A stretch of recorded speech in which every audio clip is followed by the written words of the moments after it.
I stood on the porch with my suitcase in one hand and my raincoat clinging to my arms, soaked through at the shoulders. The porch light had already gone off. Kurt must have switched it off when he slammed the door. It wasn't cold, but I felt it in my bones anyway. Not from the weather, from the weight of what had just happened. 73 years old, 2 children, 4 grandchildren, and a pension that had never been late.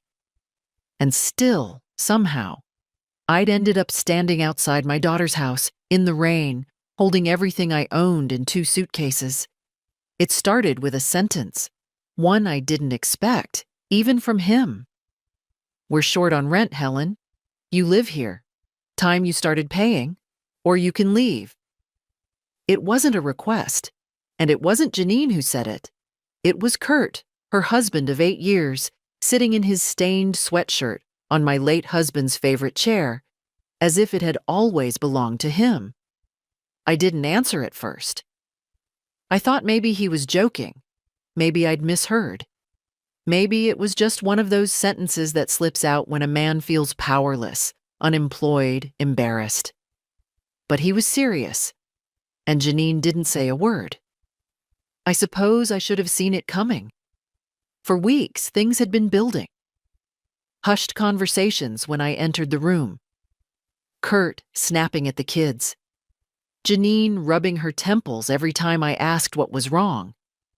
But nothing prepares you for your own child standing beside a man who just threatened to throw you out, and choosing not to say a word in your defense. I said no. Not loudly. Not even with anger. I just said, "No, Kurt. I'm not giving you my pension." I think I surprised him with how calm I was. Maybe he expected me to cry or plead or soften. But I'd spent most of my adult life softening myself for others, smoothing out my opinions, stepping back, making things easier. That part of me was tired, worn thin. An hour later, when I returned from the pharmacy, my bags were already packed, sitting right by the front door, lined up neatly as if I were a guest who'd overstayed her welcome. No one answered when I knocked. I stood there, in the drizzle, hand still raised. I could hear the television inside, cartoons probably for the twins. But no one came. The bags weren't heavy. I've never been one to collect clutter. A few changes of clothes, my photo album, my Bible, a scarf my mother gave me the year before she passed, and the pension card that had suddenly become the object of someone else's entitlement. The neighbors across the street pretended not to notice. Or maybe they really didn't. Rain has a way of muffling drama, turning it into something private. I dragged the bags down the steps one at a time and loaded them into the trunk of my car. It was my car, still in my name, paid for in cash 6 years ago. One of the few things that hadn't been turned into ours or the household's over the past year. I sat behind the wheel for a long time, not turning on the engine. Not because I didn't know where to go. I did. My friend Ruthie had told me years ago, "If things ever go sideways, you come to me. No questions, no judgments." But even with a plan, you still have to sit there and let the moment catch up to you. Let it settle on your shoulders. Let it sting. I remember staring at the windshield wipers, watching the rain bead and streak. I thought of the casserole I'd left in the fridge. I thought of the twins' drawings on the fridge door. I thought of how Janine used to climb into my bed after a nightmare when she was little and whisper, "Don't tell Daddy I cried." I started the car. By the time I reached Ruthie's, the rain had turned to mist. She lived just 15 minutes away, but I took the long route. I needed the drive. The slow stretch of road where I used to walk with my husband on Sunday evenings. The gas station where I once got locked out of my own car and a teenage clerk offered to call my son. Before realizing I didn't have the number memorized anymore. Ruthie opened the door before I even knocked. She'd seen my headlights. She took one look at me and said, "So, it's happened." I nodded. She didn't ask what. She just pulled me into a hug and said, "Tea or whiskey?" I took the tea. I always do. That night, as I sat in her warm kitchen, wrapped in a blanket with the smell of peppermint in the air, I finally allowed myself to feel it all. The betrayal, the loneliness, but also something else, a strange, steady flame of clarity. For the first time in a long while, I saw the truth. Not the version I'd been trying to convince myself of, but the plain, sharp-edged truth. Janine didn't defend me. Kurt felt entitled to my money, and I had been living like a guest in my own life. That was the night something in me changed. Not suddenly, not like a bolt of lightning, but like a hinge, slow and final. A door closing, another one somewhere, creaking open. Grief doesn't always arrive with a scream. Sometimes it comes in quiet, methodical waves. Folding laundry you no longer need. Sorting through drawers full of someone else's toothpaste. Noticing the silence in a room where children used to laugh. That's how it was after James died. He passed on a Tuesday morning, just before breakfast. Heart stopped. Just like that. 1 minute he was sitting at the table, reading the sports page, and the next, he wasn't. I remember the spoon clinking in his coffee mug. I remember his hand twitching once, like his body couldn't quite accept what was happening. And I remember the sound I made. Not a cry, not a scream. More like a long exhale that didn't end. I was 59 then. We'd been married 38 years. 2 kids, 1 mortgage, 1 pension, a modest life, and 1,000 tiny inside jokes no one else knew. Janine was already married the first time. The divorce happened quickly, with little ceremony. She showed up at my door with a duffel bag and 2-year-old Chloe, asking if she could stay, just for a week or 2. I said of course. We cleared out the guest room. The week turned into 3 months. It didn't bother me. I liked having the sound of footsteps in the house again, and I adored Chloe, her bright eyes, her crooked little teeth, the way she clung to my knees when she was tired. She reminded me of Janine as a child, back when I was still allowed to soothe her. Janine got back on her feet eventually, found work at a design firm, started seeing someone new. I babysat whenever she asked, cooked when she was too tired, stayed up late ironing her clothes when she had an early meeting. I didn't mind. I told myself it was temporary, just a phase. Then came Kurt. He was charming, I'll admit that. The kind of man who remembers your birthday and brings supermarket flowers, who compliments your roast chicken even if it's dry. He made Janine laugh, and that, after what she'd been through, felt like a gift. So I ignored the little things. How he always changed the subject when it turned serious. How he never offered to help clear the table. How he once asked while pouring himself a drink, "So how much is your house worth these days, Helen?" I told myself I was overreacting. That I was looking for flaws because I didn't want to lose my daughter to someone else's orbit. But there's a certain intuition that comes with age. An ability to feel when someone is watching you, not with care, but with calculation.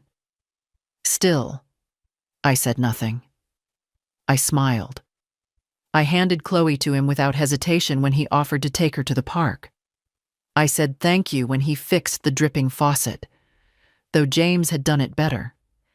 And when they moved into a bigger place and asked if I'd consider selling the old house to help with the down payment, I said yes. Not because I trusted Kurt, but because I trusted Janine, or wanted to. The new house was bright, open, modern. Too many white surfaces, if you asked me. They insisted I keep a key. "Your family," Janine said. At first I visited only occasionally, then weekly. Then, somehow, the visits became longer. Overnight stays turned into full weeks when Janine traveled. "The kids love having you here," she said. After I tripped on the back steps of my own rented unit and tore a ligament in my ankle, the offer came fast.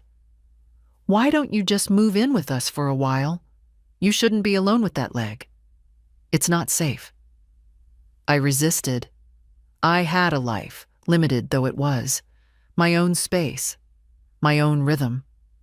But Janine insisted, and I wanted to believe she meant it.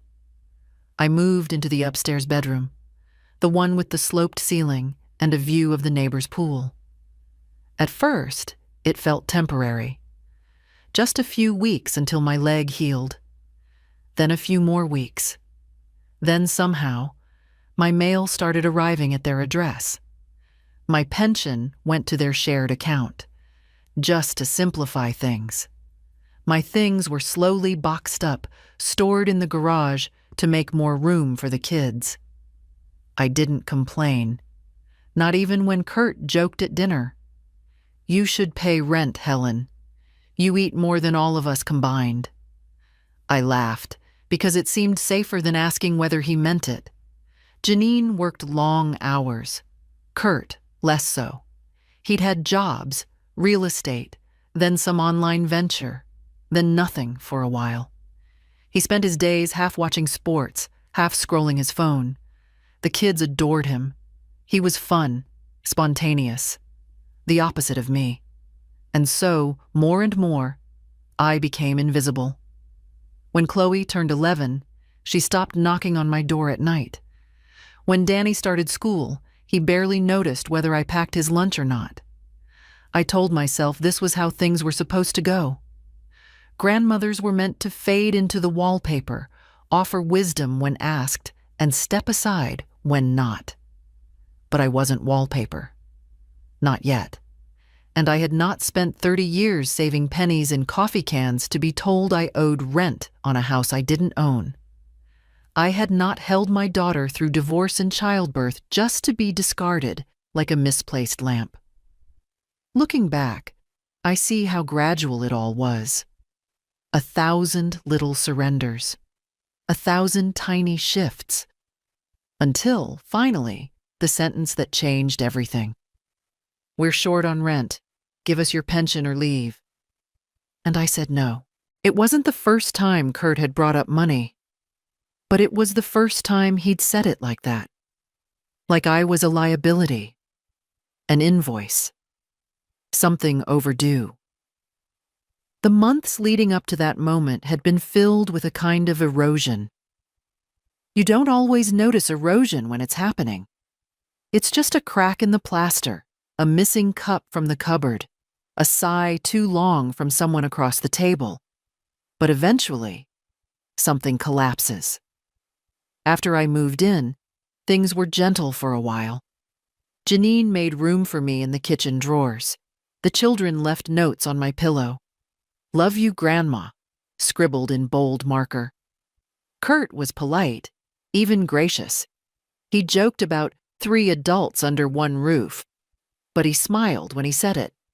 At first. Then his job ended. At first, it was temporary. The company's shifting directions. Then it was freelance. Then consulting. Then eventually, nothing. He spent his days at home, always in the living room, always with a drink too early in the day. And the mood in the house shifted with him. Janine picked up more hours. She started snapping. At the kids. At me.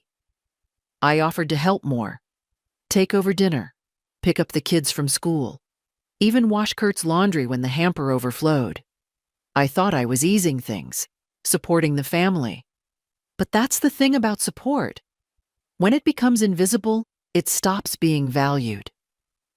I started noticing how Kurt looked at me when I walked into the room.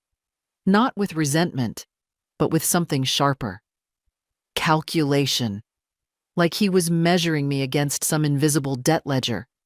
Like he was keeping score. The first hint came when I overheard him on the phone. He was pacing in the kitchen, didn't realize I was nearby. "She gets a pension," Of course she does. Full state benefits. She doesn't even pay rent. That last part stuck, the way he said it, like I was freeloading. I mentioned it to Janine later, gently. We were folding laundry, and I said, "Kurt seems a little tense lately." She didn't look up, just kept folding. "We're all tense, Mom. It's been a hard year." "I know," I said. "If there's anything I can do—" "You're already helping," she said quickly, a little too quickly. "Don't worry about Kurt. He carries stress badly." I should have pushed, but I didn't. Then came the bill envelopes left on the table, almost deliberately, where I could see them. Rent due, electricity, internet, groceries. They weren't addressed to me, but they were placed like invitations. One evening, Kurt sat beside me on the porch with a beer in hand. It was dusk. The kids were inside. Janine was working late. He didn't look at me when he spoke. "You ever think about what it costs to run this place?" I didn't answer at first. "I mean," he went on, "you're here all the time, using water, electricity, internet, it adds up." "I cook, I clean, I watch the kids," I said carefully. "Sure," he nodded, "but that's not rent." And there it was. I told Janine the next morning. Her reaction was quiet. Too quiet. "He's under pressure," she said. "He's worried about money. We both are." "I understand," I said. "But I don't owe rent. I'm your mother, not a tenant." Her face didn't change, but she didn't defend me either. Not really. And after that, it escalated. Suddenly, the thermostat became an issue. "Helen, it's not your place to set it to 75. It's expensive." The groceries I bought were unnecessary. The milk I drank was for the kids. I noticed my pension card missing from my wallet once. Found it in the kitchen drawer. No one knew how it got there. One morning, Janine left a spreadsheet on the counter. "Just so you understand what we're dealing with," she said. It detailed their monthly expenses. Rent, utilities, food, insurance. I noticed a line that read, "Household contribution, TBD. TBD. To be determined." It was clear what they wanted. Still, I didn't confront them. I wanted to believe this was just desperation talking, a phase, a rough patch. Then, during one of those tense dinners where no one spoke unless it was to pass the salt, Kurt set his fork down and looked at me. "Look, Helen, we're short on rent, and you live here. We need your pension this month. All of it." He didn't blink. I looked at Janine. She didn't look at me. She didn't say anything. I could feel my face go cold. Not from rage, from disappointment. A kind of grief that's deeper than anger. "I'm sorry," I said slowly. "But no." That was the last real conversation we had. The next morning, things were colder, tighter. Janine barely spoke. Kurt slammed drawers. The kids were sent upstairs more quickly than usual. And then, that afternoon, I came home from picking up a prescription, and my bags were packed by the front door. 2 suitcases, my umbrella, my folded cane. I knocked. No answer. The porch light was already off. The upstairs bedroom had been Chloe's once, before she outgrew the unicorn wallpaper and moved downstairs. When I moved in, I tried to make it mine.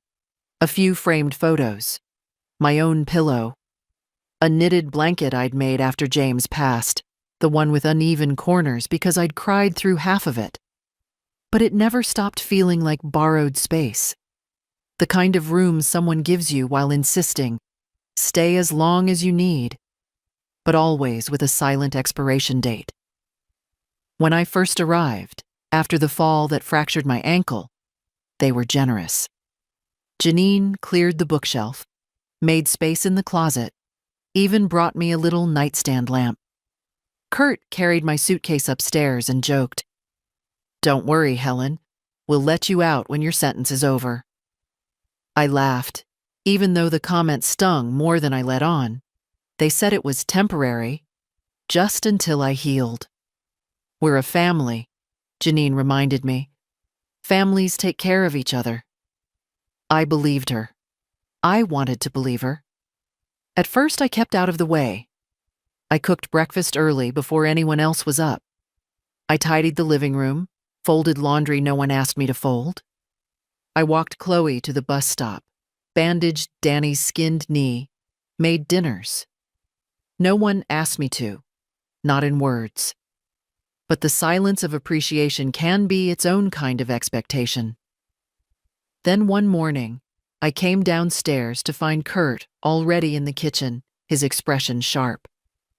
"Hey, Helen," he said without looking up from his phone. "Would you mind picking up the kids today? Janine's stuck at work, and I've got stuff." He didn't say, "Please." He didn't ask if I had plans. He just assumed I was available, as if my life were a blank calendar waiting for other people to write on. I agreed. Of course I did.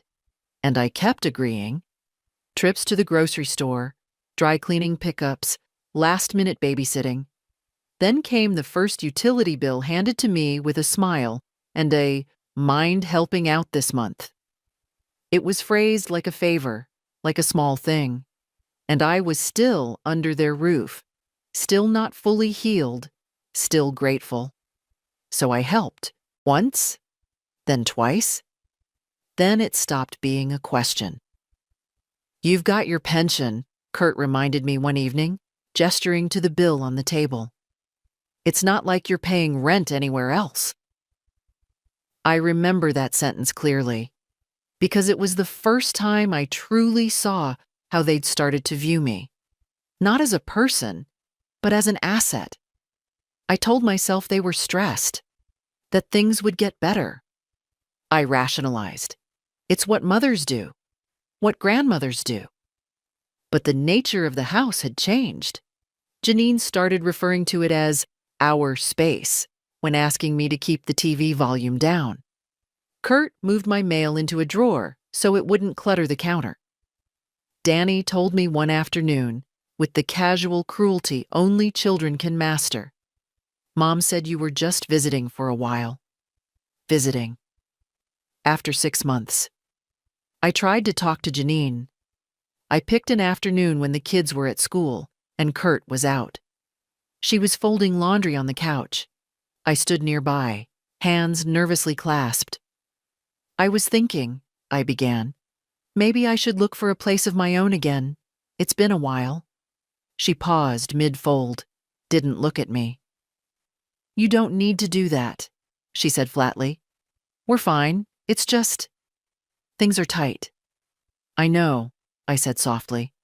"That's why I wanted to—" "Mom, it's not about space," she interrupted. "But if you do want to help more with groceries or bills, I mean—" We wouldn't say no. It wasn't a conversation. It was a direction. From then on, the tension settled into the walls. Conversations were shorter. The kitchen wasn't mine anymore.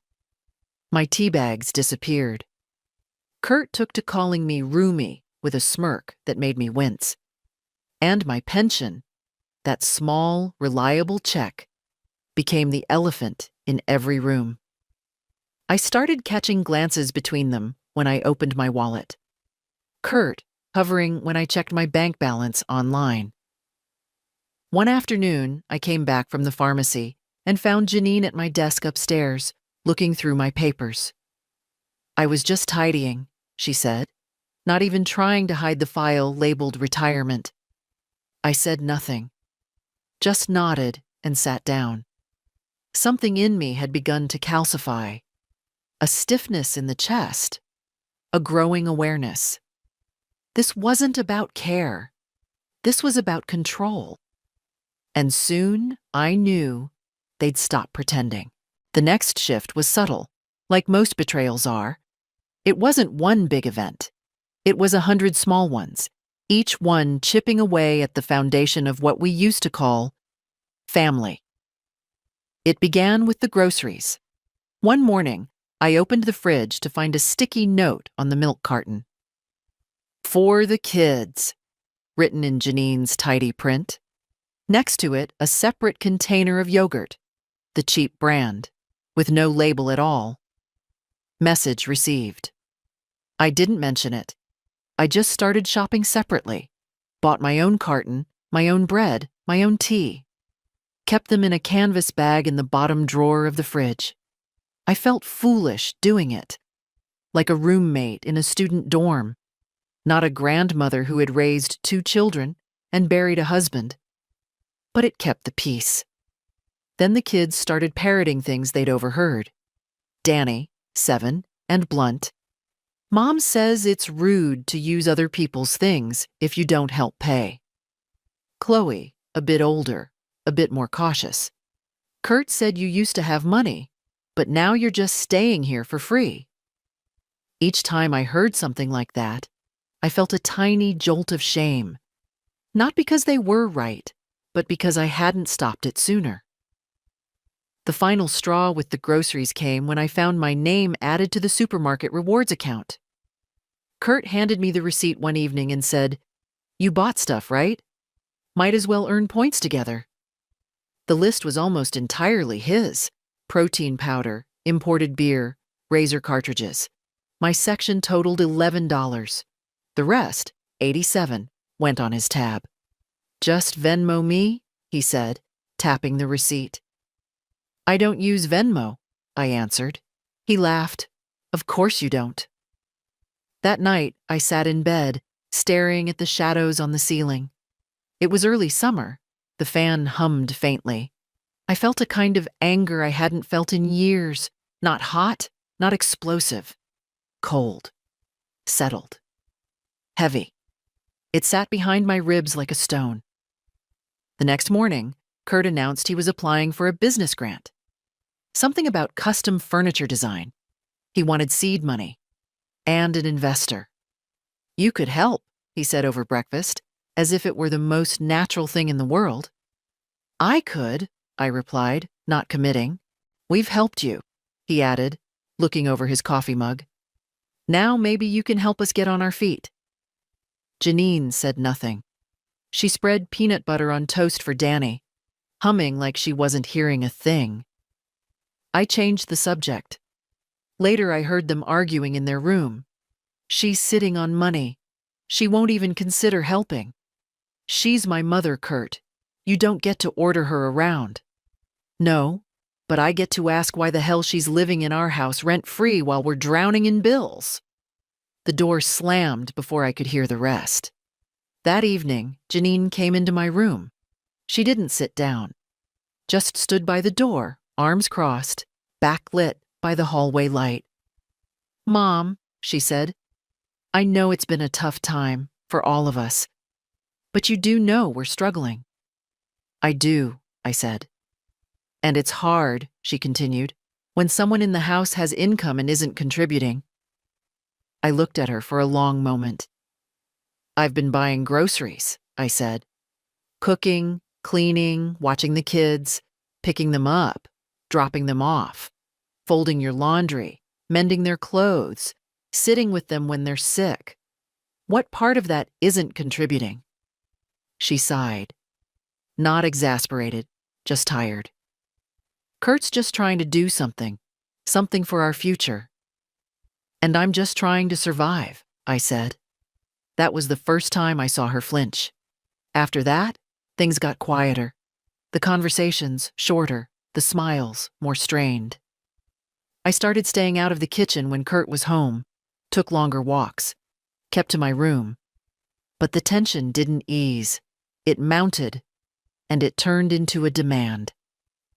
One night after the kids had gone to bed, Kurt called a family meeting. Janine sat beside him. She looked exhausted. "We need to talk about expenses," he began. "We're behind on rent. And Helen," he paused, like he was choosing his words carefully. "You get money every month. Steady. More than we do. We think it's fair you start contributing more directly." "To rent," I clarified. Yes, he said. To rent. I looked at Janine.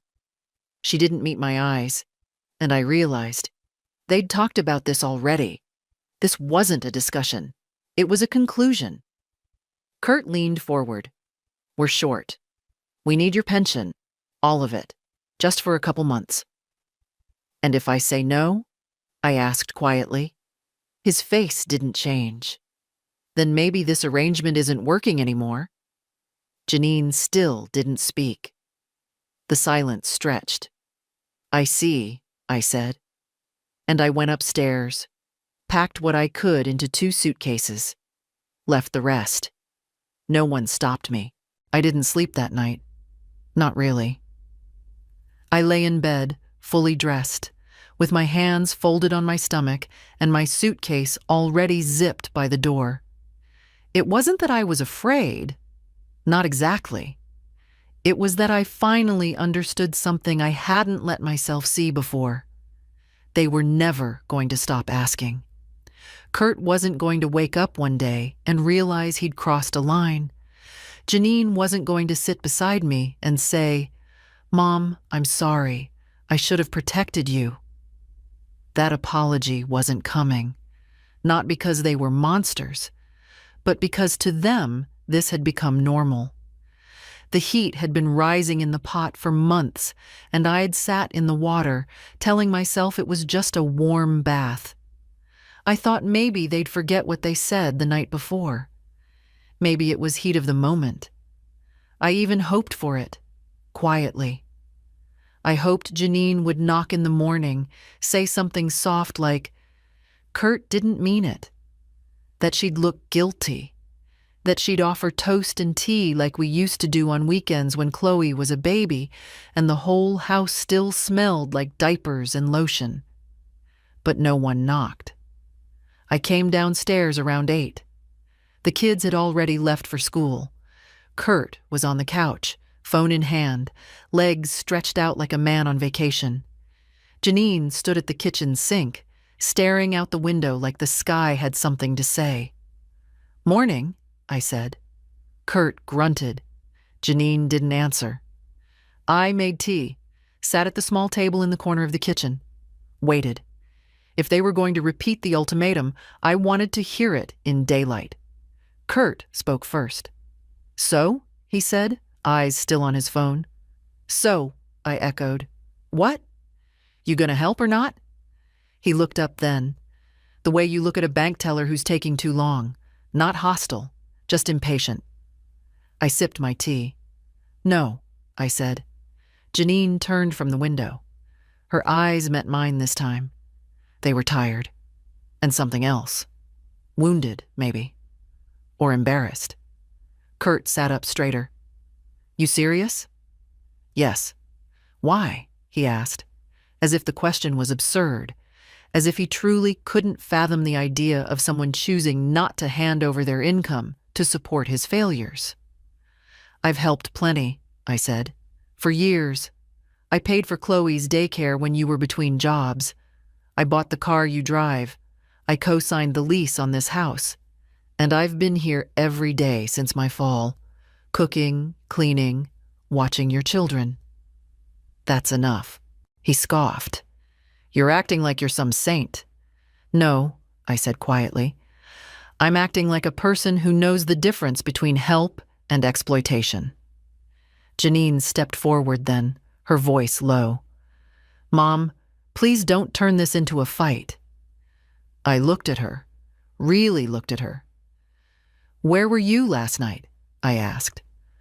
While your husband was telling me to give up my pension or get out. She swallowed. It wasn't like that. It was exactly like that. We stood there, all 3 of us, in a silence so thick I could hear the hum of the refrigerator and the ticking of the wall clock behind me. For a moment, I thought Janine might cry. She didn't. Kurt stood up. If you're not contributing, you can't stay, he said. Simple as that. I nodded once. Then I'll go, I said. Tonight. He looked surprised. Janine's mouth opened slightly, but no words came out. I'll call Ruthie, I added. She has a spare room. And dignity. Don't be dramatic, Kurt said.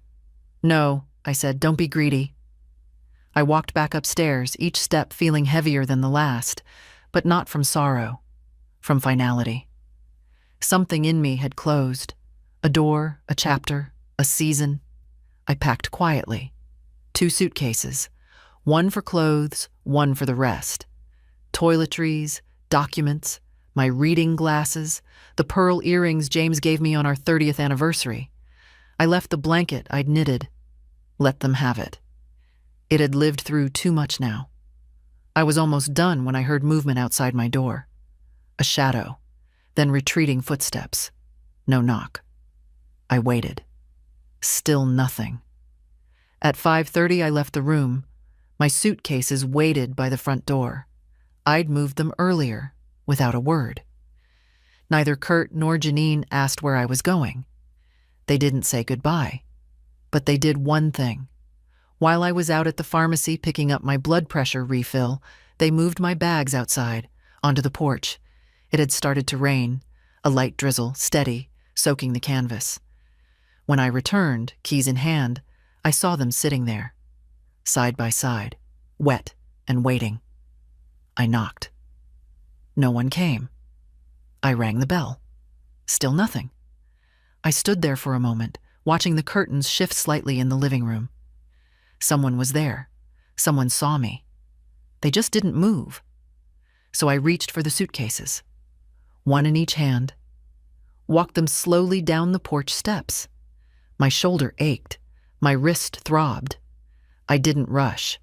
I loaded them into the trunk of my car, wiped my glasses, looked back once, just once, at the house where my grandchildren slept, where my daughter had once asked me to stay forever, where my son-in-law had just erased me with a shrug.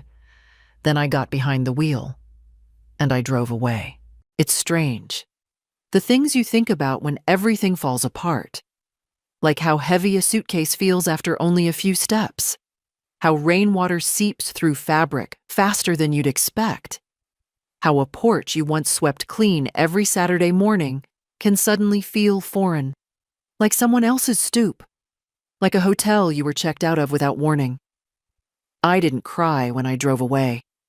Not on that short ride to Ruthie's. I kept my eyes on the road, hands tight on the wheel, knuckles white with the grip. I told myself, 1 mile. Just get through 1 mile, and then another. Her porch light was on. She must have been watching for me. When she opened the door, she didn't say anything at first, just held out her arms. And that's when I finally let myself feel it. The release. I didn't think she'd let it happen, I whispered into Ruthie's shoulder. I thought, maybe she'd stop him. I know, honey, Ruthie said, holding me like I was a little girl again. I know. We didn't talk much that night. She brought out towels for my bags, which were damp around the zippers, and made us both tea. Chamomile. The good kind, not the cheap grocery box. I sipped it slowly, watching the steam curl around my hands. It took a full hour for my body to stop shivering. I've got the spare room ready, she said after a while. It's small, but the bed's firm and the heat works. It's perfect, I said. And it was. It didn't have framed pictures or scented candles or anything staged. But it had warmth. A blanket folded neatly at the foot of the bed. A small lamp. A sense that I was allowed to take up space. I sat on the edge of the mattress for a long time before changing clothes. My nightgown was still damp at the hem. I pulled on an old sweatshirt instead. Borrowed socks from Ruthie's drawer. They had tiny stars on them. Lying in the dark, I kept thinking, they really did it. Kurt had threatened it. But Janine, I hadn't believed she'd go along, that she'd stand silent in the living room while I stood at the door, bags in hand, shoulders wet, that she'd let her own mother knock and be ignored. But she had. And once you know what someone is capable of, you don't unknow it. The next morning, I woke early. My body was sore, but my mind was sharper than it had been in weeks. Clarity has a way of creeping in after the storm. I sat with Ruthie at the kitchen table, and while she made scrambled eggs, I began to list things in my head. My pension account. The bank login I hadn't checked in weeks, the medical records they kept in a folder back at Janine's, now inaccessible. My will. I need to get my paperwork in order, I said out loud. Ruthie nodded without asking questions. Whatever you need, I'll help. By noon, we'd driven to my bank. I sat down with a young man named Marcus, who was polite, but visibly startled when I told him I wanted to change all account authorizations. Everything? He asked. Yes, I said. Everything. No one should have access but me. I'd forgotten how simple it could be, to reclaim things. He walked me through the forms. I signed each one deliberately, reading every line. At the end, he printed a new statement for me. Is there anything else you'd like to do today? He asked. Yes, I said. I want to start a trust account for my granddaughter, not her parents, just her. Chloe, 11 years old, still sweet, still soft-eyed, still mine, in the small ways that mattered. I want to set it up in a way that protects her, I added, not something her parents can touch. Marcus nodded. We can do that. After the bank, I called a lawyer, Frances Darrow, the same woman who'd handled James's will. She still had an office downtown, still kept her receptionist on a strict calendar. Frances, I said when she picked up, it's Helen Whitmore. I need to update some documents. She didn't ask why, just said, come in tomorrow at 10. That evening, I sat in Ruthie's spare room again, this time with a notepad. I started writing everything I'd paid for in the past 3 years. Janine's car, Kurt's failed landscaping business, Chloe's tablet, Danny's orthodontist, groceries, rent, Christmas presents, their last vacation, plane tickets I'd booked using my own account. I listed them not out of bitterness, though some of it was bitter, but out of a need to remember, to see it plainly, to stop pretending it had been a shared life. I closed the notebook when I reached 27 line items, and I promised myself something. No more. No more silent giving. No more hoping they'd see my sacrifices and offer warmth in return. I had given enough. Now it was time to protect what remained.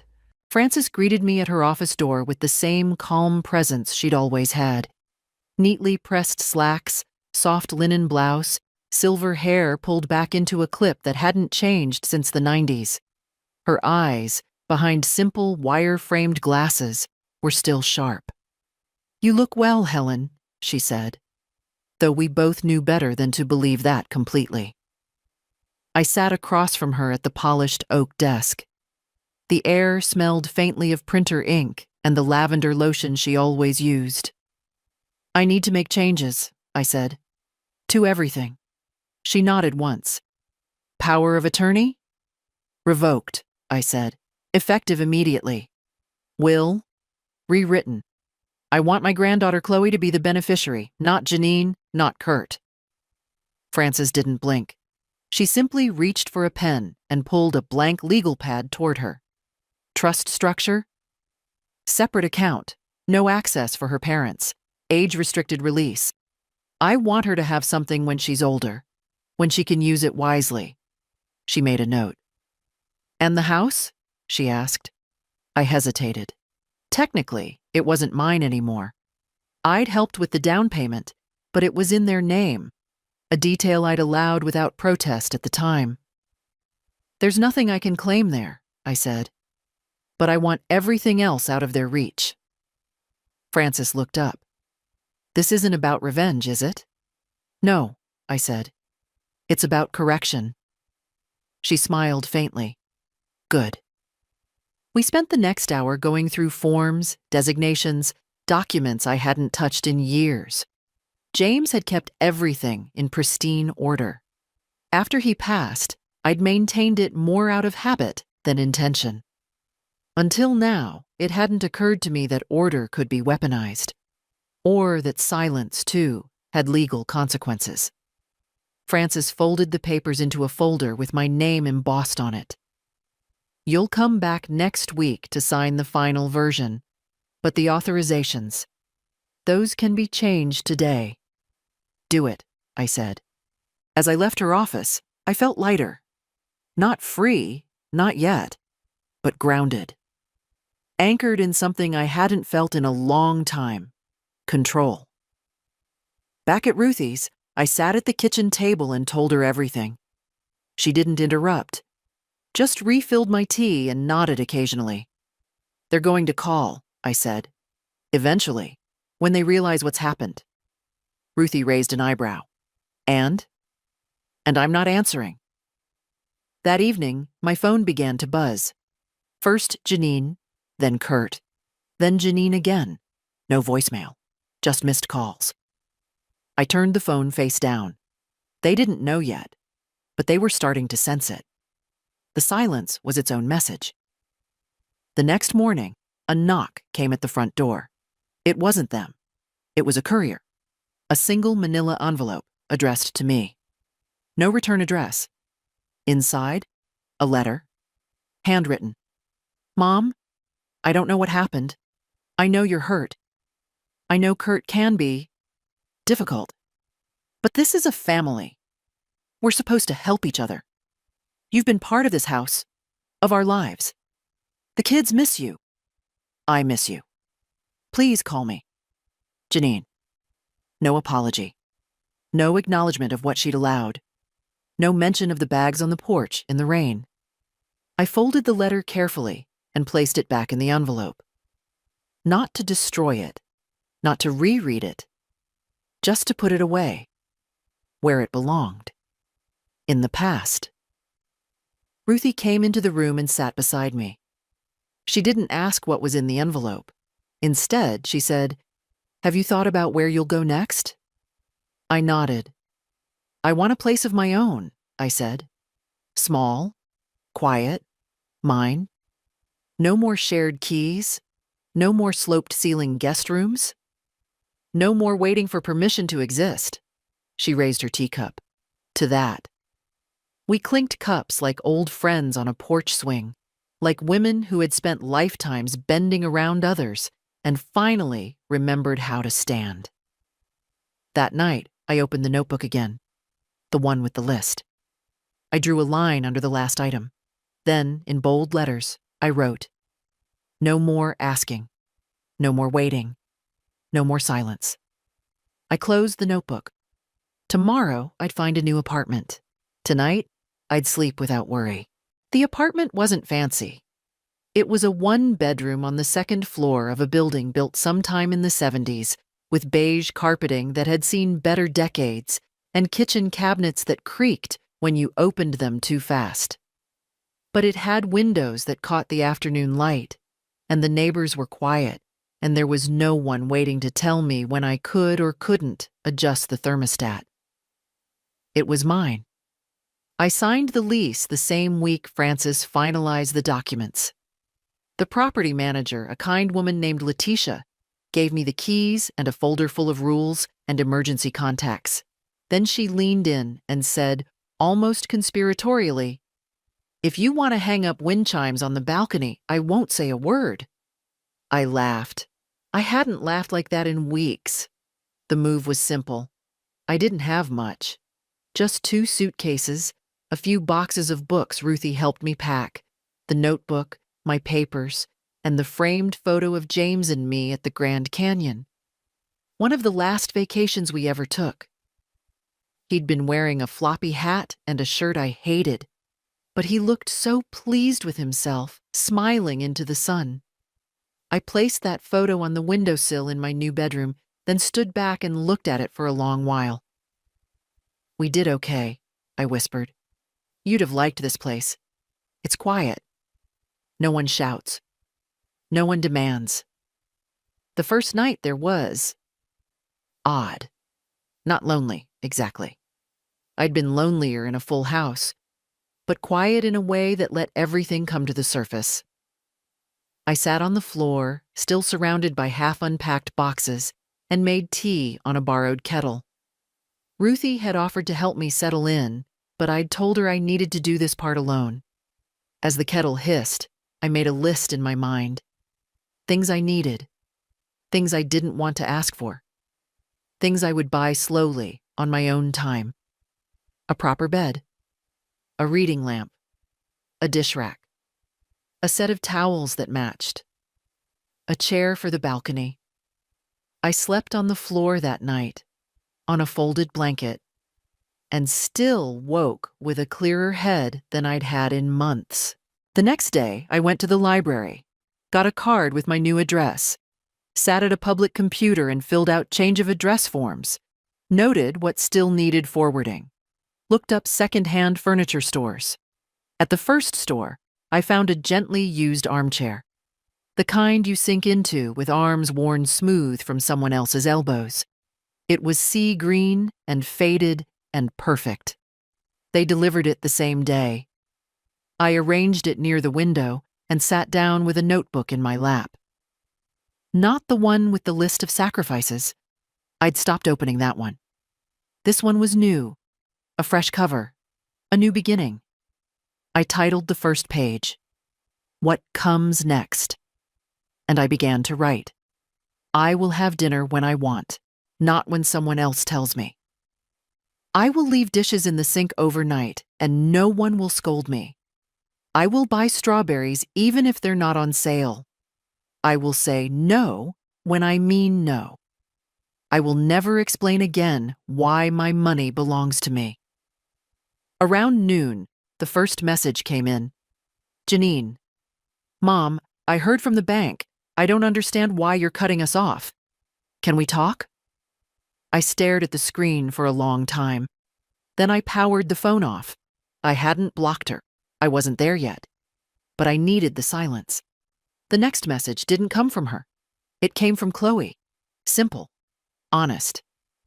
Grandma, are you okay? Mom says you're mad. I miss you. My heart ached at that.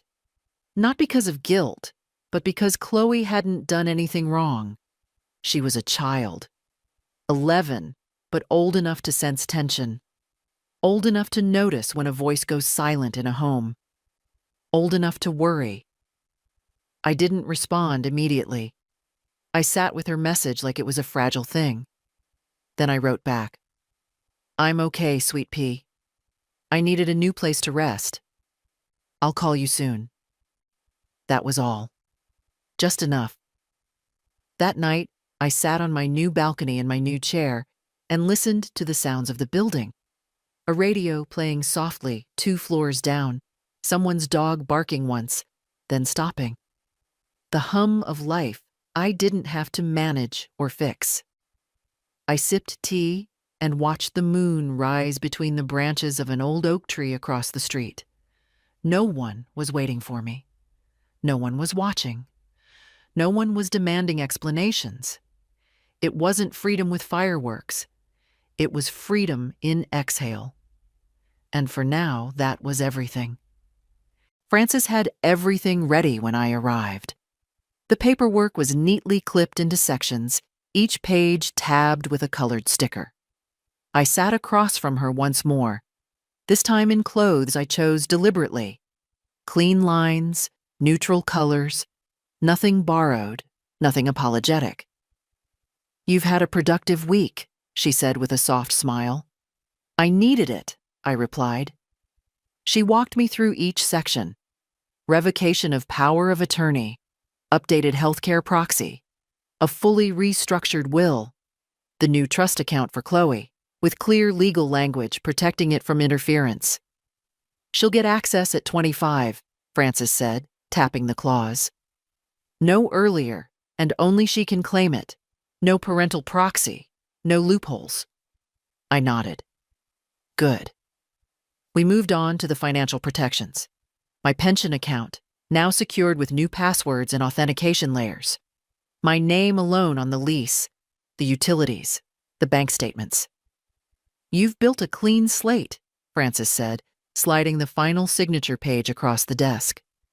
I signed it without hesitation, and when it was done, I sat back and let the silence of it settle in. "That's it?" I asked. "That's it," she said. "No one can touch what's yours now." I wanted to cry, but I didn't. The relief wasn't loud. It was steady, like a locked door behind me, finally sealing for good.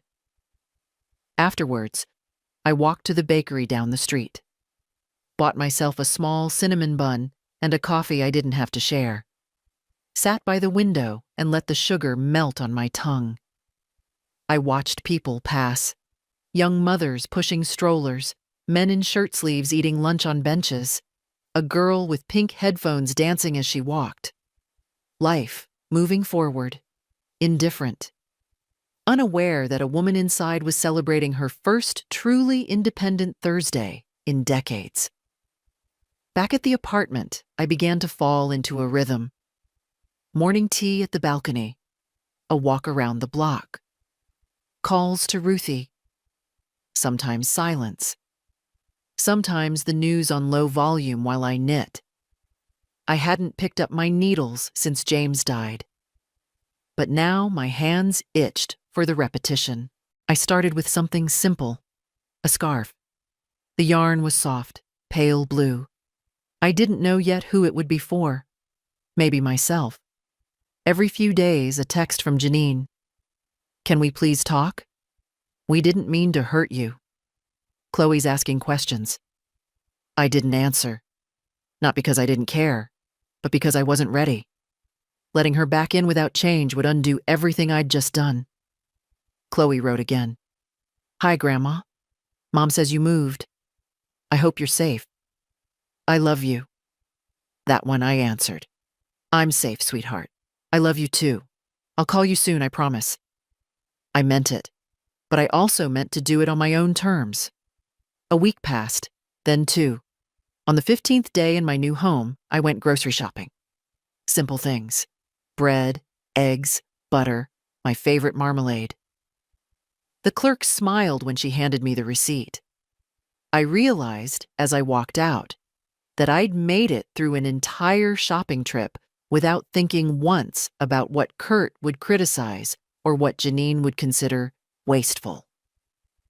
In the parking lot, I saw a mother scolding a teenager. Not cruelly, just tiredly.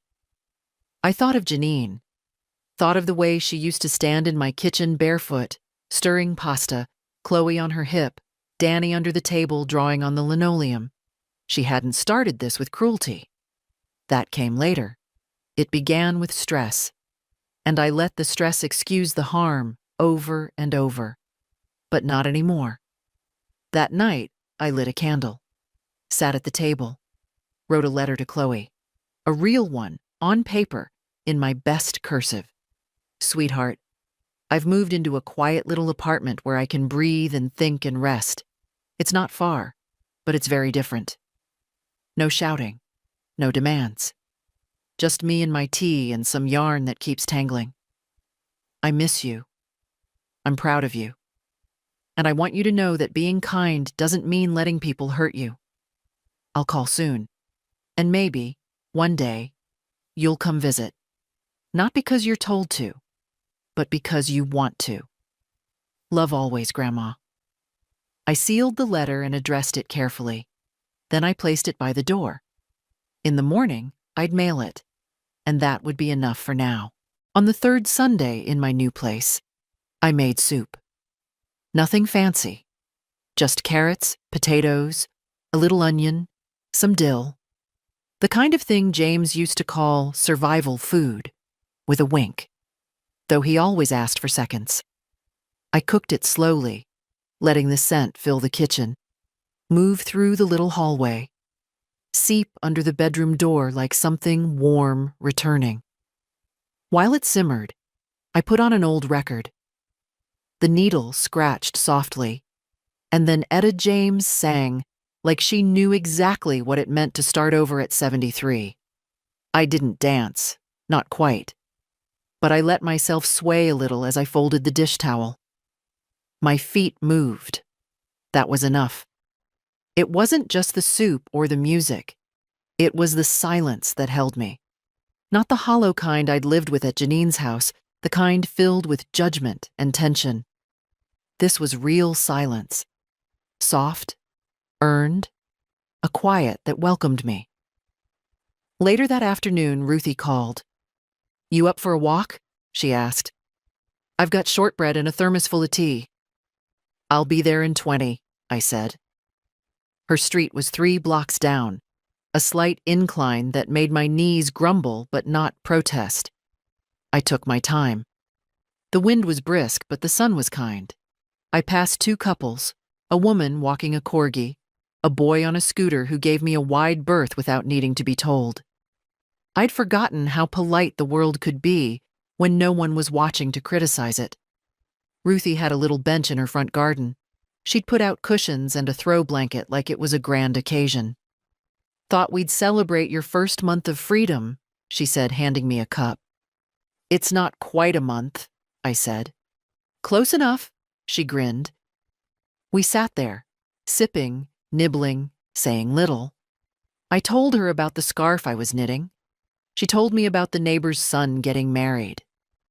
To a girl from Wisconsin with a laugh like a church bell. I listened.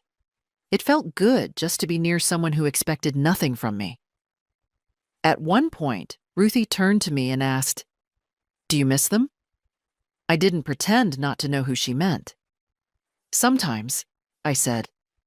"Not the house, not the tension, but Janine and the kids." She nodded. "Of course. And sometimes," I added, "I wonder if I should have spoken up earlier, not let it get so far."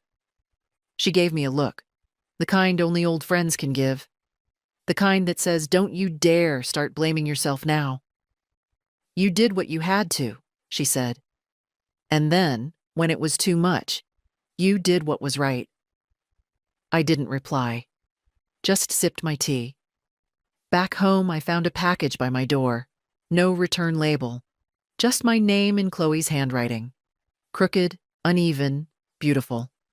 Inside, a drawing. It was a house, small, with a tree and a woman on the porch.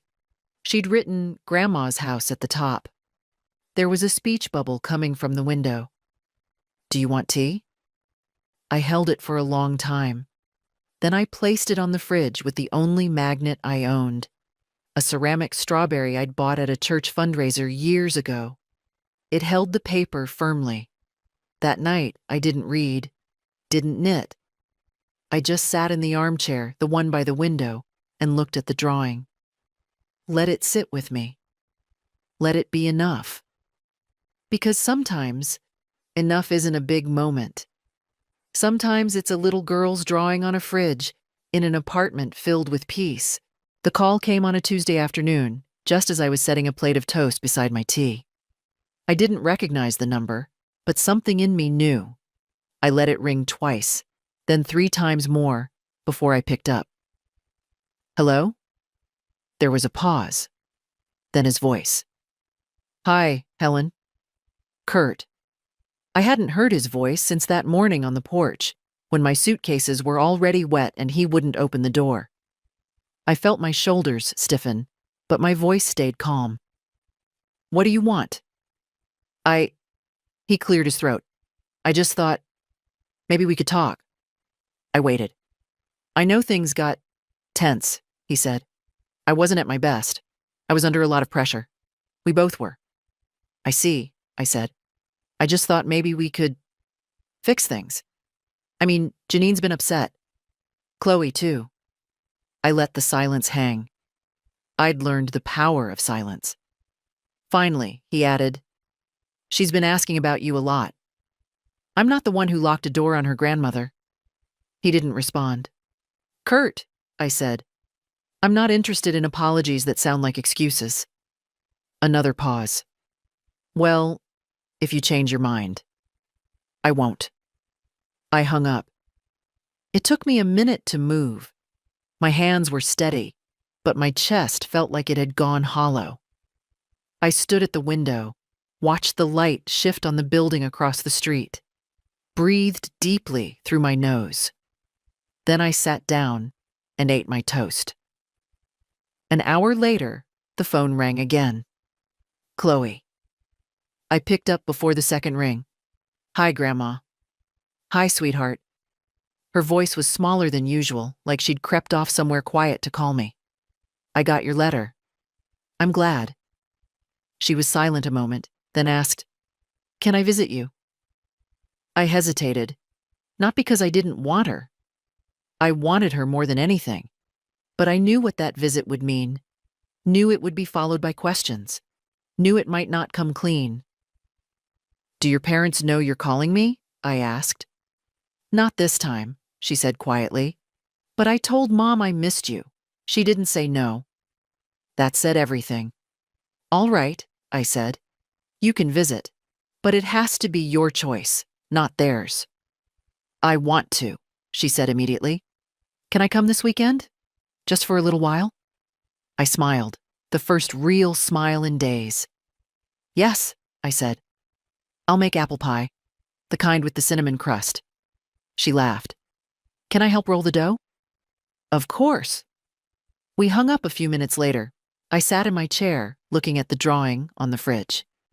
Grandma's house. A tree. A cup of tea. That night, I made a list. Fresh apples. Brown sugar whipping cream vanilla. A new apron for Chloe. Something with pockets. I went to bed early. The moonlight slipped in through the blinds. I slept with the window cracked open, even though the air was cool. I wanted the night to come in. Saturday would come soon. And this time, the knock on the door would not be one I feared. It would be the sound of love arriving, by choice. The morning of Chloe's visit, I woke before the sun. Not from nerves, from something gentler.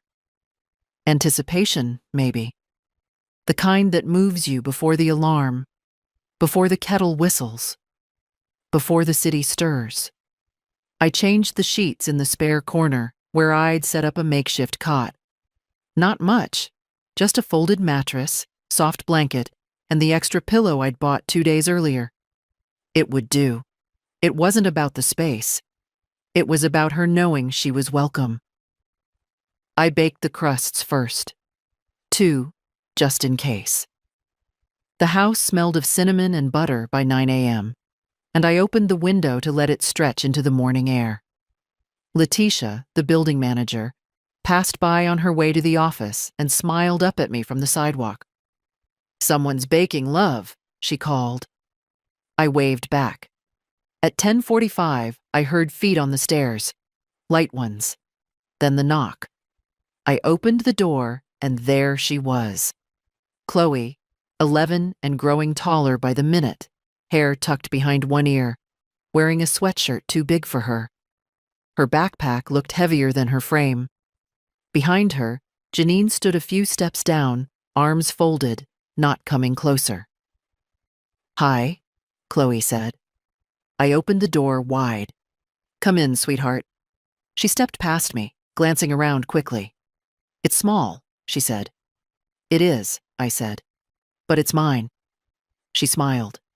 Janine didn't come in, just called, I'll pick her up at 5. I nodded, then closed the door. We stood for a second, just looking at each other. Do you want tea? I asked. She grinned. You really do say that all the time. We sat at the small table, 2 mugs between us, steam curling. I didn't rush her. Let her eyes wander the room, notice the photo of James on the sill, the fridge with her drawing still pinned by the strawberry magnet, the knitting basket under the window. Did you really knit all that? She asked, pointing to the half-finished scarf. I did. It's slower than it used to be. It's pretty. We talked about school, about how Danny had taken her spot on the couch, about how the dog next door barked every morning at 6. She told me she hated math this year, but liked her teacher's earrings. Then she got quiet. Mom's sad a lot, she said. Since you left. I nodded. She says you just walked out. I took a deep breath. I didn't walk out. I was pushed out. Gently, maybe, but pushed. She nodded slowly. I kind of thought that. I reached for her hand across the table. She let me hold it. You don't have to take sides, I said. You just have to know that no one gets to treat people like things, not even family. She blinked. That's what it felt like they were using you. I squeezed her fingers. That's why I left. After a moment, she whispered, I'm glad you did. I stood then and walked to the counter. Now, I said, let's make pie. She rolled the dough with careful hands, tongue poking out between her teeth the way Janine used to do when she was little. She sliced apples without fear, mixed sugar and spice with a precision that surprised me. When we placed the pie in the oven, she flopped into the chair dramatically. Baking is hard, she declared. Only the first 100 times. We ate lunch on the balcony, sandwiches, a few grapes, and 2 slices of the still warm pie. She said it was better than the store kind. I didn't argue. At 4:45, her phone buzzed. Mom's outside, she said. She stood slowly, reluctant. At the door, she turned back and hugged me tightly. I want to come again, she said into my sweater. You always can. As she walked down the stairs, she turned one last time and waved. I waved back. When the door closed, the quiet returned. But this time, it was the good kind. The kind that meant something had been healed, if only a little. A week passed after Chloe's visit. Then another. The pie plate sat in the drying rack for 3 days before I finally put it away. Not because I forgot, because I wanted it there, visible. A reminder that something sweet had happened, that it could happen again. The apartment settled back into its quiet rhythm. Morning tea, reading by the window, a new knitting project, this time a blanket, pale green and slow going. I'd chosen the color without thinking. It wasn't until the second skein that I realized it matched the sweater Chloe had worn the day she visited. Her texts came every few days now. Short ones. Math test, B+. Grandma magic? Mom says hi. I told her to write it herself. Can I come back next Saturday? I always answered. Always yes. Then, on a Thursday afternoon, the letter came. No envelope. Just a folded sheet of paper slid under my door while I was out shopping. I found it when I came in, bag still in hand, the paper half shadowed on the floor like it didn't want to be seen. I recognized the handwriting before I even touched it. Janine. I sat at the table before unfolding it. Made tea. Let it steep too long. I wanted to be ready. It wasn't long, not emotional, but it was. Something. Mom, I've been thinking a lot about what happened, about what I let happen. I don't expect you to forgive it. I don't know if I would if I were you, but I miss you. I miss the way the house used to feel when you were in it. The kids miss you too. Kurt says nothing, but I see it in the way he doesn't touch the thermostat anymore. Chloe came home glowing after the visit. She keeps the pie recipe in her school binder. I know I didn't stop things when I should have. I know I stood by. I don't know how to fix that, but I wanted you to know I see it now. Jay. I read it once, then again. The letter didn't ask for anything. No requests, no invitations. Just a statement. A beginning. I folded it carefully and placed it next to Chloe's drawing on the fridge. It wasn't absolution, but it was the first honest thing I'd heard from Janine in a long time. Later that evening, I sat on the balcony, blanket over my knees, and watched the sun sink behind the apartments across the street. The wind moved gently through the leaves. My tea had gone cold, but I didn't mind. I thought about what it meant to forgive. Not to forget, not to excuse, but to choose peace for myself. To unclench the part of me that had been holding its breath since the day I packed my suitcases. I didn't know if I was ready to write back, but I knew one thing. I wasn't angry anymore, and maybe that was enough for now. The second time Chloe visited, she brought a plastic bag full of cookies she'd made herself. "They're kind of hard," she said, holding the bag out like it was precious cargo. "Danny said they tasted like soap, but he also ate 5. We sat at the table and bit into one together. It was indeed hard, and a little soapy. But I smiled and said, 'He's clearly just jealous.' She grinned wide. That gap in her top row of teeth still hadn't closed. She stayed longer this time. We didn't bake. We didn't need to. We just sat. She asked about the scarf I was knitting, told me about a friend at school who wore purple eyeshadow and didn't care what anyone said. I told her I admired that kind of girl. Chloe nodded. "I think I'm going to be like that."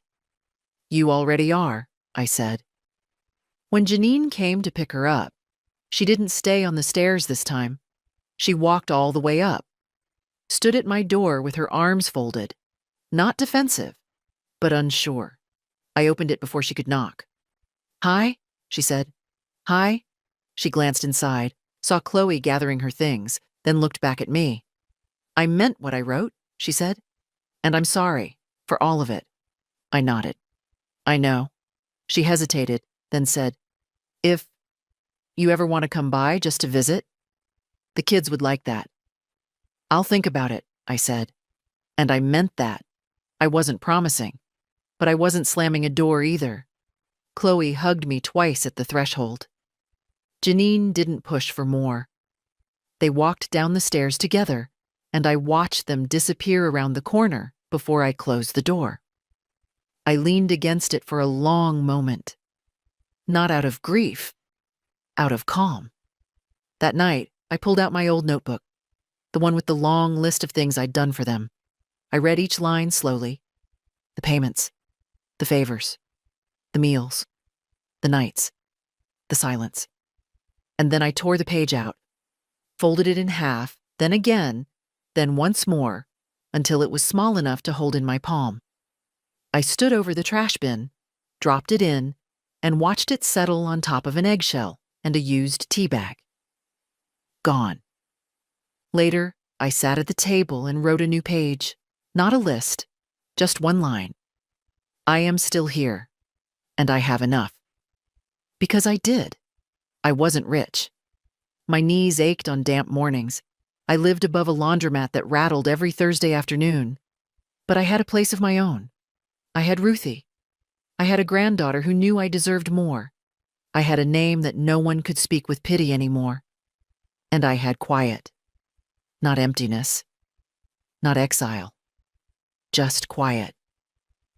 To anyone reading this, if you've ever been asked to shrink yourself for someone else's comfort, I want to tell you something. You don't owe them your silence. You don't owe them your pension. You don't owe them a seat at the table where they never served you a plate. Stand up. Even if it's slow. Even if your hands shake. Even if it's raining and your bags are wet. Stand up. Because the first step away from being used is the first step toward being free. And freedom, I've learned, doesn't always look like a revolution. Sometimes it looks like a cup of tea on your own balcony. A warm pie cooling on a borrowed rack. A girl knocking on your door not because she has to, but because she wants to. Sometimes freedom looks like you, just being. And that, at last, is enough.